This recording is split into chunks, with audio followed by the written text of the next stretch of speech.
16-iyun Halk Banki'nde, Halk Banki Bank Hizmetleri Merkezi'nde, Hizmet Bank Hizmetleri Merkezi'nde tedbirkarlarla uçuruşun günü.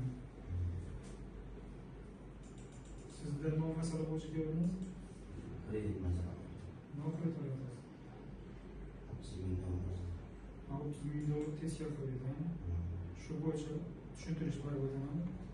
Bu tezkar krediti yuridik şahs makamına ega bo'lgan tadbirkorlar subyektlarına beriladi. Bu maqsadsiz beriladi. Bu tadbirkorlar uchun beriladi.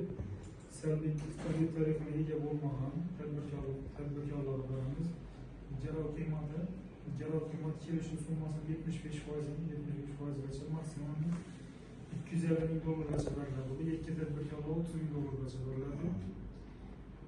Tashabbuskor, sizning o'zingiz yurishingiz talab etilmaydi. Kredit muddati 36 oy muddatga beriladi. 6 oylik imtiyoz davri bilan xorijiy valyutada beramiz buni. 12% beramiz yilda. Banking o'z mablag' hisobidan beriladi. Siz shuni dokumentlaringiz, kerakli hujjatlaringizni berasiz, bog'ga ko'rib chiqarib beradi.